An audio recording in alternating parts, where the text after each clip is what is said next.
नमस्कार विद्यार्थी मित्रांनो, शुभ सकाळ. स्वागत आहे तुमचं डेली करंट अफेअर्स मराठी जी के या आपल्या यूट्यूब चॅनलवर. तर विद्यार्थी मित्रांनो, आज आहे 30 जानेवारी. आपण काल जेवढ्याही काही चालू घडामोडी घडलेल्या आहे त्या आजच्या लेक्चरमध्ये कव्हर करणार आहोत. चला तर मग बघूया आजचा आपला पहिला प्रश्न आहे, अलीकडेच कोणत्या देशासोबत पोटॅश सहकार्याबाबत बैठकीचे आयोजन करण्यात आले? पहिला पर्याय आहे अमेरिका, दुसरा पर्याय आहे कॅनडा, तिसरा पर्याय आहे युरोप आणि चौथा पर्याय आहे जपान. तर विद्यार्थी मित्रांनो, याचे योग्य उत्तर आहे कॅनडा. कॅनडा या देशासोबत करार झालेला आहे किंवा बैठकीचे आयोजन झालेले आहे. ते कशा संदर्भात आहे? तर ते पोटॅश संदर्भात आहे. तर या बैठकीचे नेमके उद्देश काय आहे? तर भारतामध्ये पोटॅशची उपलब्धता मजबूत करणे, ही मृदा सुपीकता पुनर्संचयित करण्यासाठी, तसेच भारताच्या एकात्मिक पोषक तत्व व्यवस्थापन प्रणाली अंतर्गत संतुलित पोषक तत्वाच्या वापराला प्रोत्साहन देण्यासाठी अत्यंत महत्त्वाचे आहे. कशासाठी? तर मृदा सुपीकता पुनर्संचयित करणे, तसेच एकात्मिक पोषण तत्व व्यवस्थापन प्रणाली अंतर्गत संतुलित पोषक तत्वाच्या वापराला प्रोत्साहन देणे यासाठी अत्यंत महत्त्वाचे आहे. तसेच भारत आपल्या एकूण MOP म्हणजेच पोटॅश खत गरजेपैकी सुमारे 25% आयात हा कॅनडामधून करतो. भारत हा एकूण 25% आयात ही कॅनडामधून करत असतो. आपल्याला पिक्चरमध्ये इथे दिसतच असेल, तर हे आहे आपले भारताचे केंद्रीय आरोग्य व कुटुंब कल्याण मंत्री, तसेच रसायन आणि खत मंत्री JP Nadda sir. JP Nadda. तसेच हे कॅनडाचे नैसर्गिक संसाधन मंत्री टिम हडसन. ह्या दोघांनी बैठकीचे आयोजन झालेले होते. विद्यार्थी मित्रांनो, आपला पुढचा प्रश्न आहे प्रश्न क्रमांक 2. अलीकडेच भारत पर्व 2026 कोणत्या ठिकाणी आयोजित करण्यात आलेला आहे? आपला पहिला पर्याय आहे कानपूर, दुसरा पर्याय आहे नवी दिल्ली, तिसरा पर्याय आहे इंदोर आणि चौथा पर्याय आहे चेन्नई. तर याचे योग्य उत्तर आहे नवी दिल्ली. नवी दिल्ली येथे भारत पर्व 2026 यांचे आयोजन करण्यात आले. तर ते भारत पर्व 2026 हे कशा संदर्भात होते? तर सामान्य जनतेमध्ये विज्ञान लोकप्रिय करणे आणि वैज्ञानिक विचारसरणीला प्रोत्साहन देणे हा यामागील मुख्य उद्देश होता. तसेच दिल्ली स्थित राष्ट्रीय विज्ञान केंद्र हे पर्यटन मंत्रालयातर्फे भारत पर्व 2026चे आयोजन करण्यात आलेले आहे. कशातर्फे? तर पर्यटन मंत्रालयातर्फे हे आयोजन करण्यात आले. आणि कधी झाले, यांचा कालावधी किती होता? तर 26 ते 30 जानेवारी दरम्यान भारत पर्व 2026 झालेले आहे. चला तर विद्यार्थी मित्रांनो, आपला पुढचा प्रश्न आहे, खालीलपैकी भारताच्या कोणत्या महारत्न कंपनीने ग्रेट प्लेस टू वर्क प्रमाणन प्राप्त केले आहे? Great place to work. पहिला पर्याय आहे ONGC, दुसरा पर्याय आहे सेल, तिसरा पर्याय आहे NTPC आणि चौथा पर्याय आहे BHEL. तर याचे योग्य उत्तर आहे सेल. सेल या महारत्न कंपनीला ग्रेट प्लेस टू वर्क प्रमाणन प्राप्त झालेले आहे. सेल काय आहे? तर सेल हे भारताची महारत्न आणि सार्वजनिक क्षेत्रातील सर्वात मोठी पोलाद उत्पादक कंपनी आहे.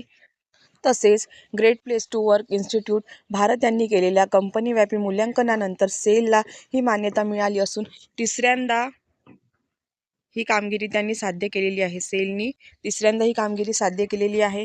तसेच ONGC ही काय आहे? तर ONGC ही सुद्धा एक महारत्न कंपनी आहे, ऑइल नॅचरल गॅस कॉर्पोरेशन. तर हे यांचे क्षेत्र काय आहे ONGCचे? तर ONGCचे क्षेत्र हे तेल व नैसर्गिक वायू हे त्यांचे क्षेत्र आहे. तसेच NTPC ही सुद्धा महारत्न कंपनी आहे, नॅशनल थर्मल पॉवर कॉर्पोरेशन, आणि यांचे क्षेत्र काय आहे? वीज निर्मिती. तसेच BHEL काय आहे? तर भारत हेवी इलेक्ट्रिकल लिमिटेड यांचे क्षेत्र आहे ऊर्जा व अवघड विद्युत उपकरणे. आपल्याला महारत्न कंपनी यांवर अनेक परीक्षांमध्ये प्रश्न दिसतो. तर इथे आपल्याला हे माहिती असणे गरजेचे आहे. यामध्ये आपल्याला महारत्न कंपन्या किती आहेत? तर त्या एकूण 13 महारत्न कंपन्या आहे, हे इथे लक्षात ठेवणे आवश्यक आहे. तसेच 13 पैकी ज्या महत्त्वाच्या कंपन्या आहे आणि त्यांचे क्षेत्र हे इथे माहिती असणे परीक्षेच्या संदर्भातून खूप जास्त महत्त्वाचे आहे. चला तर मग आपण सेल संदर्भात थोडक्यात माहिती जाणून घेऊया. तर सेल सातत्याने प्रगतिशील मानव संसाधन उपक्रमांची अंमलबजावणी करत आहे. त्यातील एक महत्त्वाचा उपक्रम म्हणजे सेल दर्पण, जो पारदर्शक आणि कार्यक्षमतेवर आधारित कार्यस्थळ निर्मितीच्या दिशेने एक मोठे पाऊल आहे. या प्रणालीत मूल्यमापन व उद्दिष्ट निर्धारण वस्तुनिष्ठ निकषांवर आधारित असून ते संस्थेच्या एकूण उद्दिष्टांशी सुसंगत आहे. तसेच हा उपक्रम कर्मचाऱ्यांना स्वतःच्या विकासाची जबाबदारी घेण्यासाठी सक्षम करतो. कोणता उपक्रम? तर ग्रेट प्लेस टू वर्क हा उपक्रम कर्मचाऱ्यांना स्वतःच्या विकासाची जबाबदारी घेण्यासाठी सक्षम करतो. तसेच सेलचे अध्यक्ष व व्यवस्थापकीय संचालक कोण आहे? तर ते श्री अमरेंद्र प्रकाश. यावर आपल्याला प्रश्न येऊ शकतो. तर सेलचे अध्यक्ष व्यवस्थापकीय संचालक कोण? तर ते आहे अमरेंद्र प्रकाश. तर आपल्याला इथे काय लक्षात ठेवणे महत्त्वाचे आहे? महारत्न कंपन्या किती आहे? 13. त्यापैकी ज्या महत्त्वाच्या आहे जसे ONGC, NTPC, BHEL यांसारख्या महत्त्वाच्या कंपन्या, त्यांचे क्षेत्र आणि सेलचे अध्यक्ष, हे पॉईंट्स इथे आपण कव्हर केलेले आहे आणि हे परीक्षेच्या संदर्भातून अत्यंत महत्त्वाचे व उपयुक्त आहे. चला तर विद्यार्थी मित्रांनो, आपण आपला पुढचा प्रश्न बघूया. आपला पुढचा प्रश्न आहे प्रश्न क्रमांक 4. अलीकडेच भारत ऊर्जा सप्ताह 2026चे आयोजन कुठे करण्यात आले? आपला पहिला पर्याय आहे नवी दिल्ली, दुसरा पर्याय आहे मुंबई, तिसरा पर्याय आहे गोवा आणि चौथा पर्याय बंगळुरू. कशा संदर्भात आहे हे? तर भारत ऊर्जा सप्ताह 2026. तर यांचे योग्य उत्तर आहे गोवा. गोवा येथे भारत ऊर्जा सप्ताह 2026चे आयोजन करण्यात आले आणि संदर्भात आहे. त्यांचे उद्दिष्ट काय आहे तर ते आपण इथे जाणून घेऊ. तर भारतात प्रति व्यक्ती ऊर्जा वापर तिपटीने वाढविण्याच्या दिशेने कोळसा ऊर्जेचा मुख्य आधार राहणार आहे. त्या संदर्भात गोवा येथे आयोजित भारत ऊर्जा सप्ताह 2026च्या भारत विकसित भारत 2047 या उद्दिष्टांकडे वाटचाल करत असताना प्रति व्यक्ती ऊर्जा वापर तिपटीने वाढविण्याच्या दिशेने प्रयत्न सुरू आहे. या पार्श्वभूमीवर कोळसा हा भारताच्या ऊर्जा मिश्रणातील मध्यवर्ती घटक म्हणून कायम राहील. कोळसा हा ऊर्जेचा प्रमुख मध्यवर्ती घटक आहे. तसेच गोवा येथे भारत ऊर्जा सप्ताह चे आयोजन केलेले आहे. चला तर मग बघूया आपला पुढचा प्रश्न. आपला पुढचा प्रश्न आहे प्रश्न क्रमांक 5. अलीकडेच आर्थिक सर्वेक्षणानुसार कोणता देश जगातील सर्वाधिक प्रेषण म्हणजेच रिमिटन्स, तुम्हाला सर्वांना माहितीच असेल रिमिटन्स काय आहे, तर ते प्राप्त करणारा देश आहे? पहिला पर्याय आहे अमेरिका, दुसरा पर्याय आहे चीन, तिसरा पर्याय आहे जपान, चौथा पर्याय आहे भारत. तर विद्यार्थी मित्रांनो, याचे योग्य उत्तर आहे भारत. केंद्रीय अर्थ व कॉर्पोरेट व्यवहार मंत्री निर्मला सीतारामन यांनी लोकसभेत आर्थिक सर्वेक्षण 2025-26 सादर केले. त्या संदर्भात UNCTAD च्या माहितीनुसार भारत हा सर्वाधिक FDI प्राप्त करणारा देश ठरलेला आहे. तसेच आर्थिक सर्वेक्षणानुसार भारताने निर्यात स्पर्धात्मकता वाढविण्यासाठी उत्पादन खर्च कमी करणे आवश्यक आहे. मजबूत बाह्य स्थिरता व चलन स्थिती राहण्यासाठी हे सुद्धा इथे खूप जास्त महत्त्वाचे आहे. उत्पादन आधारित औद्योगिक धोरण, उच्च मूल्य सेवा क्षेत्रांचा विस्तार, तसेच इनपुट किमतींचे संतुलित व्यवस्थापन इथे आवश्यक आहे. तर आपल्याला इथे कोणता देश जगातील सर्वाधिक प्रेषण रिमिटन्स प्राप्त करणारा देश आहे? तर भारत आहे. आणि रिमिटन्स म्हणजे काय आहे? तर रिमिटन्स हे परदेशात काम करणाऱ्या व्यक्ती किंवा नागरिकांनी आपल्या देशातील कुटुंबियांना आणि इतरांना पाठवलेले पैसे तसेच किंवा आर्थिक मदत. तर काय आहे रिमिटन्स म्हणजे? परदेशात जे व्यक्ती राहतात आपले भारतातले, ते भारतामध्ये पैसे पाठवतात, त्याला आपण रिमिटन्स म्हणतो. यामध्ये भारत हा पहिल्या क्रमांकावर आहे. हे पैसे सामान्यतः परदेशात मिळालेल्या उत्पन्नातून पाठवले जाते आणि यामुळे काय होते तर आपल्या भारताच्या आर्थिक विकासासाठी मदत होते किंवा सहकार्य होते. त्यानंतर आपला पुढचा प्रश्न आहे प्रश्न क्रमांक 6. उद्योग संवर्धन आणि आंतरिक व्यापार विभागाने कोणत्या अधिनियमात सुधारणा प्रस्तावित केलेली आहे? आपला पहिला पर्याय आहे पेटंट अधिनियम, दुसरा पर्याय आहे डिझाईन अधिनियम, तिसरा पर्याय आहे कॉपीराईट अधिनियम आणि चौथा पर्याय आहे ट्रेडमार्क अधिनियम. तर विद्यार्थी मित्रांनो, याचे योग्य उत्तर आहे डिझाईन अधिनियम. तर डिझाईन जगासाठी डिझाईन या दृष्टिकोनाला पुढे नेण्यासाठी डिझाईन अधिनियमात सुधारणा केलेली आहे.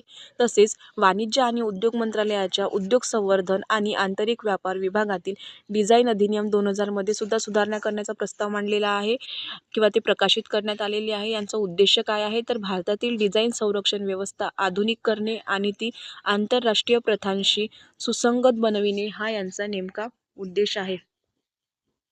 डिझाईन अधिनियमचा उद्देश काय आहे तर भारतातील डिझाईन संरक्षण व्यवस्था आधुनिक करणे आणि ती आंतरराष्ट्रीय सर्वोत्तम प्रथांशी सुसंगत बनविणे हा यामागील मुख्य उद्देश आहे.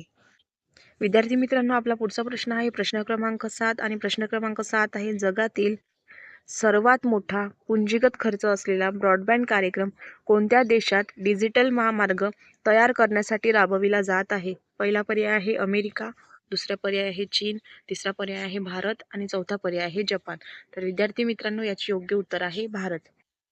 तर सर्वात मोठा पुंजीगत खर्च असलेला हा प्रकल्प आहे किंवा हा डिजिटल महामार्ग इथे तयार करण्यात येत आहे. तर संशोधित भारत नेट योजनेअंतर्गत कोणती योजना आहे? तर भारत नेट. भारत नेट योजनेअंतर्गत 1.40 लाख कोटी रुपयांचा खर्चाने देशभरात ब्रॉडबँड महामार्गाचे बांधकाम होणार आहे.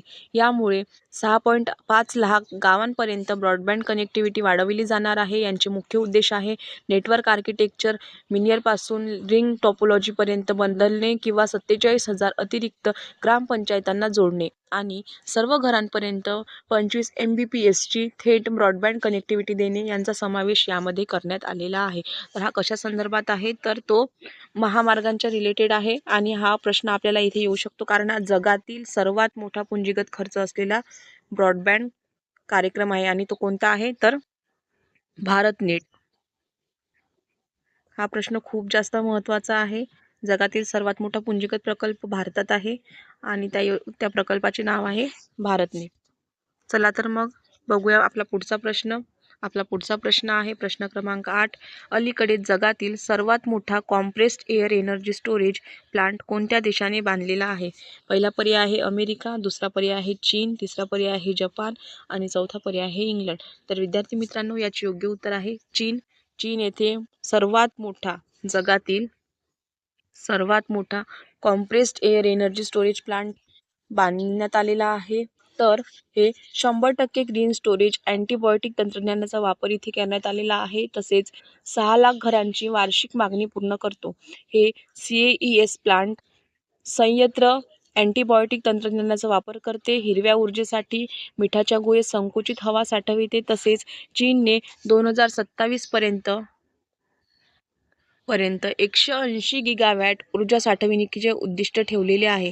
त्यामध्ये मीठ गुहेतील संसाधनाचा वापर केला जाईल. 2027 पर्यंत 180 गिगावॅट एवढे उद्दिष्ट चीनचे आहे आणि चीन हा जगातील सर्वात मोठा compressed air energy storage plant बांधण्यात येणार आहे. तर विद्यार्थी मित्रांनो, आपला पुढचा प्रश्न आहे प्रश्न क्रमांक 9. अलीकडे झालेल्या प्रजासत्ताक दिवस 2026च्या चित्ररथ स्पर्धेत प्रथम क्रमांक कोणत्या राज्याच्या चित्ररथाने प्राप्त केलेला आहे? आपला पहिला पर्याय आहे गुजरात, दुसरा पर्याय आहे महाराष्ट्र, तिसरा पर्याय आहे केरळ, चौथा पर्याय आहे जम्मू काश्मीर. तर विद्यार्थी मित्रांनो, याचे योग्य उत्तर आहे आपला महाराष्ट्र. महाराष्ट्राला इथे प्रथम पुरस्कार देण्यात आलेला आहे आणि याची थीम काय होती? तर ते गणेशोत्सव ही थीम होती. अ सिम्बॉल ऑफ आत्मनिर्भरता. कोणती थीम होती? थीमवर आपल्याला इथे प्रश्न विचारला जाऊ शकते. आपल्या महाराष्ट्राला इथे प्रथम क्रमांक देण्यात आला गणेशोत्सव. अ सिम्बॉल ऑफ आत्मनिर्भरता ही थीम होती आपल्या महाराष्ट्राची. तसेच दुसरा क्रमांक कोणाला देण्यात आला? तर ते जम्मू काश्मीर आणि तिसरा क्रमांक केरळच्या चित्ररथाला देण्यात आलेला आहे. चला तर विद्यार्थी मित्रांनो, आपला शेवटचा प्रश्न आहे प्रश्न क्रमांक 10. अलीकडेच night of the order of arts and letters हा एक सर्वोच्च नागरी पुरस्कार आहे फ्रान्सचा. तर night of the order of arts and letters हा एक प्रतिष्ठित फ्रेंच नागरी पुरस्कार देऊन कोणाला सन्मानित करण्यात आलेले आहे? आपला पहिला पर्याय आहे ग्राका मार्शेल, दुसरा पर्याय आहे टोबी कियर्स, तिसरा पर्याय आहे व्हिक्टोरिया बेकहॅम आणि चौथा पर्याय आहे यापैकी नाही. तर विद्यार्थी मित्रांनो, याचे योग्य उत्तर आहे व्हिक्टोरिया बेकहॅम यांना सर्वोच्च पुरस्कार फ्रान्सचा देण्यात आलेला आहे.